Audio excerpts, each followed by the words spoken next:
I guess, are you able to tell me a little bit more about what's been going on so I can see if I can help you? I've just been feeling really stuck, you know. It's like no matter what I do, I can't seem to get out of this hole. I've tried to cut down on using, but it's not that easy. And every time I try to get help, it feels like people just see me as a problem instead of a person. It's hard when you're trying and it feels like no one believes in you. Wow, yeah, that sounds really tough, Kyle. I'm sorry you've had that experience until now. I certainly don't see you as a problem, but can you tell me a little bit more about trying to cut down? What are you referring to? It's been hard. I tried to cut down on my own at first, just using less each day, but it didn't really work. The cravings are strong, and when things get stressful, it's like I can't help but turn back to it. I don't have a lot of support around me either, which makes it even tougher. It's like I'm fighting this battle alone most of the time.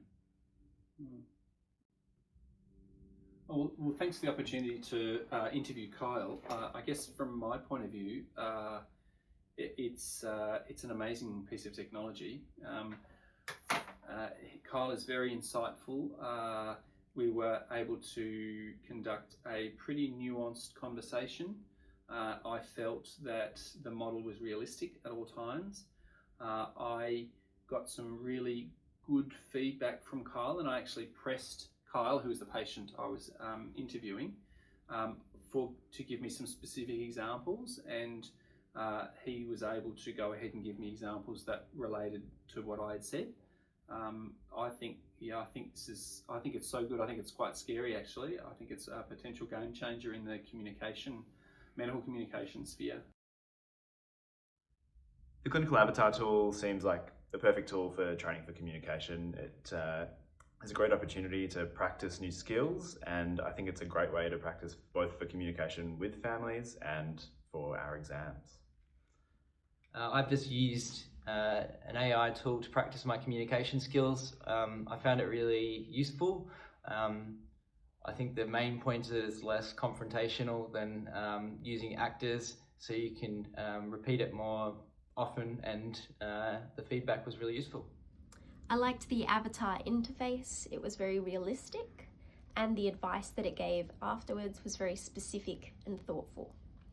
I thought that it was a really great tool to practice in a simulated environment. I really enjoyed using the ClinicalAvatar, particularly with the challenge of it using emotional and cultural overlays to simulate very difficult scenarios.